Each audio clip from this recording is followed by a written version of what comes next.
card. I'm in charge. No, no, no. You can't find me one story in the whole Bible where Jesus walks in a room, throws the God card on the table, and goes, I'm God, I'm in charge, I'm stronger than everybody, you better line up, shape up, or I'll burn you in hell, and I have the authority to do it. Which he did. He never played that card. Never. The only reason that we're here today is because Jesus let go of that position of power. He humbled himself and he served those he loved back then and loved us in Colorado looking into the future. And none of us are going to heaven. None of us had our sins forgiven. None of us are having anything changed in our life for the better because Jesus took a shortcut or tried to avoid the painful road or the inconvenience in his life because he chose to take care of his own wants and needs instead of those who've been entrusted to him. No, listen. When serving ungrateful, selfish, tantrum-throwing people like me, when his emotions said, this is hard, this is confusing, this is sad, is there any other way? I'm overwhelmed to the point of death. Whenever he was tempted to tap out, here's what he did. He went back to this page and he held on to what my Father said was true about me, and he obeyed. I'm going to obey all the way to the cross, even if it kills me. Right? Now, in the Bible, the Bible makes a comparison. It says, if Jesus is the bride, then the church, if Jesus is the groom, and the church is the bride, and I'm part of this, here's the truth. To this day, Jesus has never divorced me. He's never walked out on me. He's never betrayed me.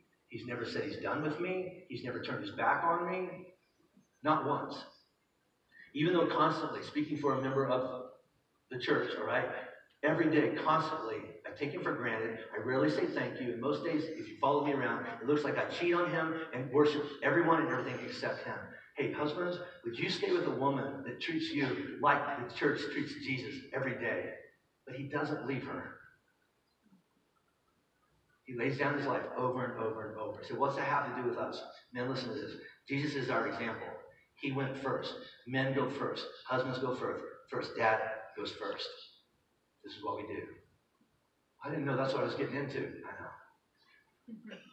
This is what we signed up for. And this is what the people in our life are waiting for us to actually start doing. How are we going to do it? Same way Jesus did. Go back to Jesus, right? On a day in history, God split the skies and called a timeout and said, this is my son, and I love you, and I have a very specific role for you to play. And you will be enough, because I'll be with you every step of the way. So men, 10 to 100, listen to me right now. Today, God brought you into this place to tell you the same thing, right? You are his son. And he loves you. And you start having arguments. But what about this? What about this? Shh. You're my son. I love you. I have a very specific role for you to play in your wife's life. And you're sitting going, I'm 13. I know. She's out there. She's out there, right? You're like, oh, I wish I'd meet her. There's prom's coming. Whatever. I get it.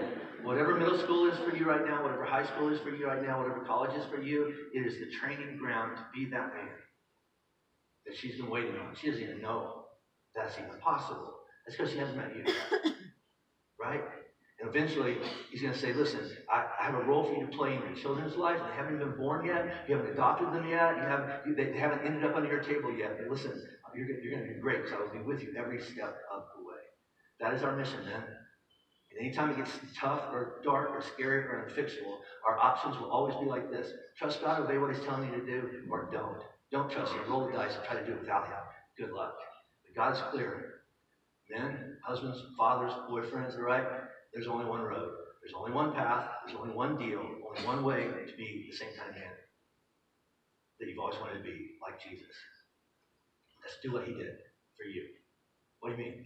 The way to be respected, and every man wants to be respected, every man wants to be honored. The only way to do that is to take on the form of a servant, not boss. The way to love your wife, how do I love her? Right? The way to love your wife is to love her like Christ loved the church. He leveraged his life so she could experience life as God meant for her to experience. It's the only way. And here's the thing is, that wife, because I'm part of the bride that looks back at Christ, I argue with him and I tell him he's a bad God because he's not letting me have my way.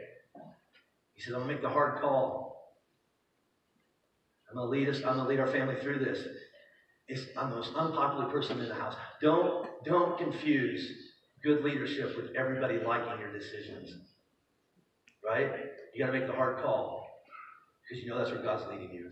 And the other thing is, the only way to not jump off a cliff because you bought the wrong sales pitch or you believe the wrong things that are written on your page only way to avoid killing and screwing up another family, another kid, another marriage, whatever that is. James says it like this: men, our only hope is this: submit yourself to the Lord. And that word submit there, it's a voluntary thing. I don't have to do this. I can run my own life. I can give the keys of my life to anybody I want to give them to. Here's what I'm going to do. I'm going to bow down, and I'm going to kiss towards Jesus. I'm going to submit myself to his authority. I'm going to listen to what he has to say. I'm going to hold on to it. I'm going to trust it. I'm going to obey him.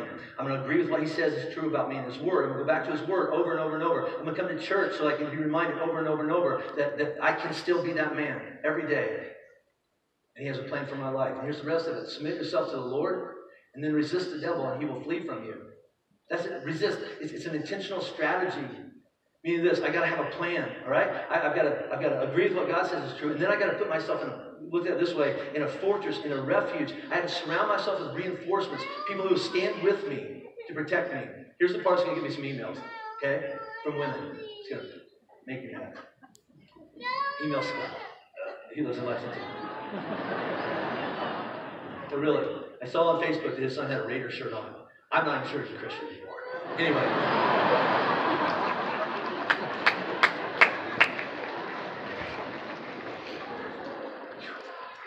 He's a Christian. Resist. I got to put myself in a place. Here's the part that's going to make some ladies mad. All right? Maybe some men. All right? Men, we get our strength from Jesus and other men. We get our strength from Jesus and other men. We can't look to our wife or our girlfriend or our children for our identity and for our strength. We can only get that from Jesus and from other men. All right? Now, listen. It's not because wives do anything wrong. They were never meant to fill that part of our life. It's not even their assignment. We can only get it from God and from other men. Which is why it's so important for all these young boys walking around who don't have a dad, for some strong men in this church to step into their lives and say, your dad left, but he wrote on your page, and you're going to live out of that. And I'm going to step into your life, and I'm going to write better things that Jesus says is true about you on your page. That's what this church is about. So here's all right? So we have to surround ourselves with other men. Any men? No, men that are running after Jesus. I tell you, there's no shortcut. The way to get what you want. I want honor. I want respect. I want love. I want to be a good man, a good husband, a good father. There's no shortcut. Serve, love, submit, resist, obey, just like Jesus did for you. And then honor and respect are the other end. There is no shortcut. The only reason that I'm still married after 33 years is not because I'm just an awesome guy. Some days. The only reason is because of Jesus, and I got strong men in my life.